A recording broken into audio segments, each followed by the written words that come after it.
गणनायकाय गणदैवताय गणाध्यक्षाय धीमहि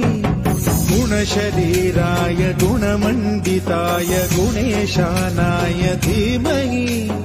गुणातीताय गुणाधीशाय गुणप्रविष्टाय धीमहि एकदन्ताय वक्रतुण्डाय गौरीतनयाय धीमहि गजेशानाय भालचन्द्राय श्रीगणेशाय धीमहि